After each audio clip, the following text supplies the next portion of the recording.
So tomorrow is the day that I will have to return to my country. ejo rero nibwo bizaba ari umunsi wo gusubira mu gihugu cyanjye, And today is my last day of volunteer in Rwanda. kandi uyu niwo munsi wanjye wa nyuma w'ubukoranabushake mu Rwanda. Yes, today is my big day. Rero uyu munsi ni umunsi ukomeye kuri njye, Because today it reminds me that time is precious to me. uyu munsi rero unyibutsa koko ko ibyo bihe byari by'agaciro kuri njye. It is valuable because it has an expiration date. Rero ibi ngibi bibaho nyine kuko bifite igihe birangirira. Yes. So when I look back my life before I received salvation and came to Rwanda, Rero iyo ndebye ubuzima bwanjye mbere yuko nakira agakiza ntaraza mu Rwanda, I have always failed with everything. I felt alone. rero natsindwaga na buri kimwe cyose, urebye natsindwaga n'ibintu byinshi. Yeah. Yes, and then I commit suicide. Ku buryo nagerageje no kwiyahura, But I'm so thank God because I failed. ariko ndashima Imana ko nabyo byananiye. So no matter how hard I try, Rero uko nagerageje kose n'ingufu, I returned to the point where there was no hope of life. nageze ku kigero aho numvaga nta cyizere cy'ubuzima nari nkifite. Yes, but now I was so thankful for that day God make me fail and led me to CIYF. Ariko ndashima Imana kuri uwo munsi rero byananiye nkatsindwa, noneho bituma nza guhura na IYF. I came here with a full heart of hope about I could check my behavior, my life after finished this training. Rero nje hano nshaka gushima ko nyuma yo gusoza aya mahugurwa naciyemo nabashije kugira imyitwarire yanjye ihinduka. I'm expect too much about when I return to my country. I will become a new Moses. Rero ndateganya byinshi yuko ninsubira mu gihugu cyanjye nzaba Mose mushyashya. Yes. And then the difficult many challenge it bombard to me and never stop. Rero ibigeragezo n'ibihe bikomeye byagiye binzaho kimwe kimwe kandi bidahagarara. So I thought God want to help or want to kill me. Nkajya mvuga ati ahari Imana irashaka no kunyica. I had to break my heart such as dance, obedience, learn food, language, society, culture and experience. Rero nari mfite kumena umutima wanjye, nkiga kubana n'abandi, kuganira nabo, nkiga umuco, nkiga n'ururimi no gusabana. Yes, someone bullied me when I spoke English and navuga icyongereza ugasanga hari umuntu uri kumwaza. I'm so angry. Umva ndababaye. Yes, but so many problems that make me start to agree with other people. Ariko ibihe byinshi rero byagiye bituma nshaka kujya mburana n'abantu. Until one day I remain only one brother.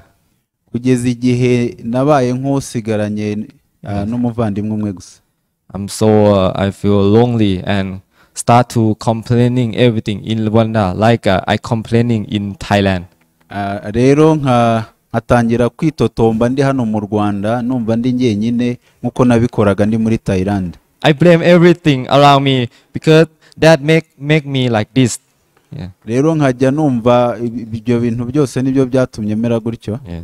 And then I don't have phone, I don't have money, I don't have internet. It make me start to rethink about my life in Thailand again. Rero nanone kuba ntaremererwaga gutunga telefone, amafaranga n'ibindi byatumye none ntangira kwitekerezaho, ntekereza no ku buzima nabayeho muri Thailand. Yes, I began to suffer until I want to run away.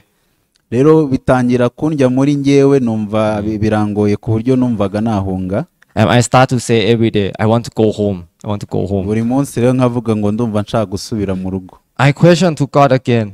Ndongera ntekereza ku Mana. Why you brought me here? Ndayibaza ngo kuki wanzanye hano? I waste a lot of money for what? For a difficult life. Ati nashyize amafaranga menshi hirya no hino, cyangwa se nigomwa amafaranga menshi none nje kubaho ubuzima bubi. I asked God, am I wasting my time now? aba ndi gutakaza igihe cyanjye. If I cannot change myself, this is I waste the time. None ndabona nanjye ubwanjye ntari no guhinduka, ubwo rero naba narataye igihe. And then why sometimes Father Ko scolding me too much. Ariko rimwe na rimwe umushumba Pastor Ko akanyaha cyane. I thought he definitely hate me. Nkajya mvuga ati buriya rwose aranyanga nta kabuza. Yes. Yes, I have a lot of voice in my head. Nari mfite rero ibintu byinshi bisobekeranye mu mutwe wanjye. It spoke to me on the day, you are alone, no one loves you. Nkajya numva birambwira mu mutwe ngo uri wenyine nta muntu n'umwe ugukunda. I crying, I was weak. Nkumva nari mfite intege nke. And until I forgot what I really want from Rwanda. And I forgot what I want from Rwanda. Rero ntangira no kwibagirwa n'icyo nshaka mu Rwanda cyangwa se icyanzanye n'icyo nahigiye. I remember until March 31, Pastor Ko came back Rwanda from Ethiopia. Rero ndibuka ubwo hari kuri 31 z'ukwa gatatu ubwo Pastor Ko yaje mu Rwanda avuye muri Ethiopia. I was so darkness, and that day he came to me and said to me, fellowship to me. Icyo gihe rero numvaga meze nk'uri mu mwijima, arambwira ati ngwino tuganire. Yes, 31. I remember he said to me about, you are not alone. I'm stand with you to help you. Ndabyibuka rero kuri iyo tariki ya 30 yarambwiye ngo ntago uri wenyine, mpagararanye nawe kugira ngo ngufashe. Yes. And then April again, I'm going crazy again. Ariko na nyuma yaho nkajya nongera nkumva meze nk'umusazi. And I say, please send me back, please. Nkajya mpora mubwira ati rwose nyohereza nisubirireyo. He likely slapped my face. Hafi kuba yankubita n'urushyi. About listen to me. Akambwira ati ntega amatwi. Training is not good. Akambwira ati imyitozo ubundi ntago iryoha. I was back to be myself again. Noneho numva nigarutseho. Even my heart go up and down, good or bad. Yeah. Rero umutima wanjye ukajya rimwe na rimwe ufite intege, ubundi ukongera ugacika intege. Yes, I found something in what God want to say to me in Hebrew chapter 12. From verse 5 and 6. Yes.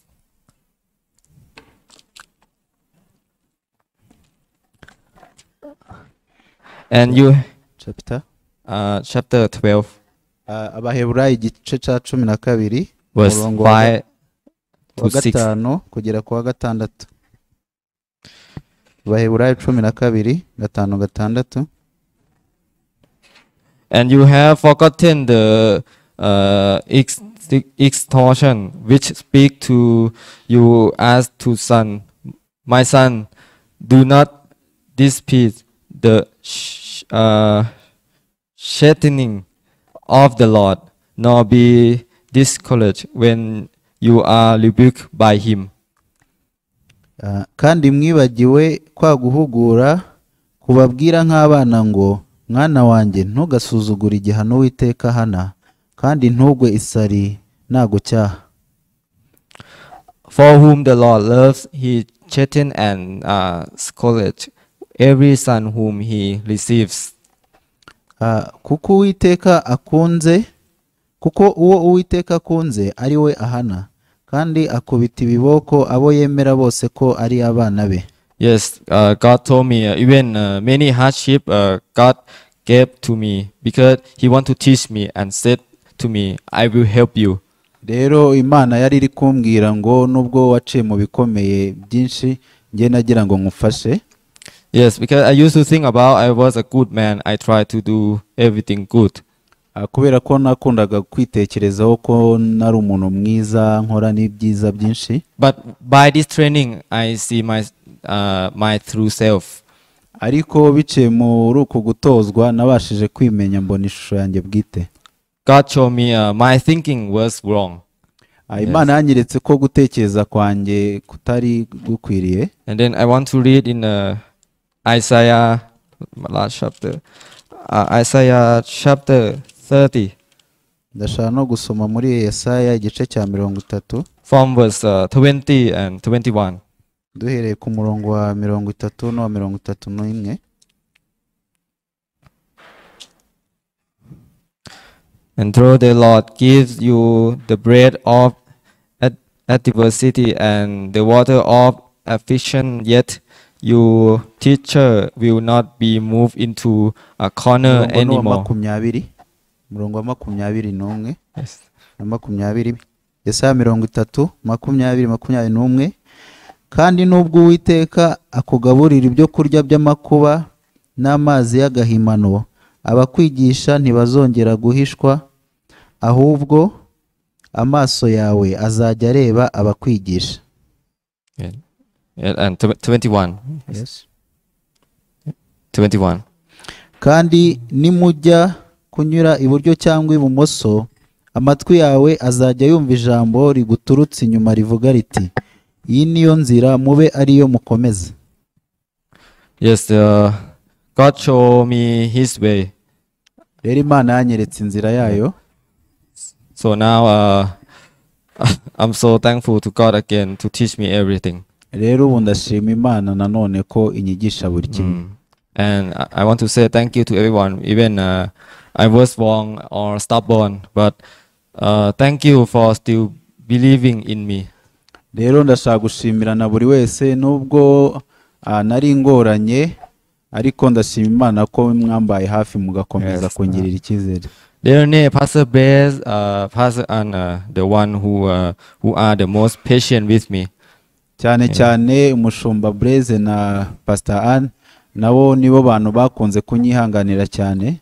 Oswan, Haley, and Christian Dick take care of me and listen to me like I'm his family. Rero wo bita Oswald, Christian Dick na Eli bakomeje kuntega amatwi nkaho ndi umuvandimwe w'amaraso yawe. Yes, Pastor Cole was the one who put me out of darkness every time. Rero mushumba ko nawe niwe wagiye akunda kunkura muri uwo mwijima kenshi. For me, he was like my father. He is my idol, many things. Good father, good pastor, good teacher. Rero kuri nge ambera nka papa wanjye bwite, kandi nanone akambera umuntu w'icyitegererezo. Niwe mushumba ndeberaho umwigisha n'umushumba. Yes, I want to cry when I'm in front of you. Rero iyo ndi kuvuga bino mba numva narira. Finally, I want to say something. Ariko gusa hari ikintu ushaka kuvuga. There will be day where you feel all alone.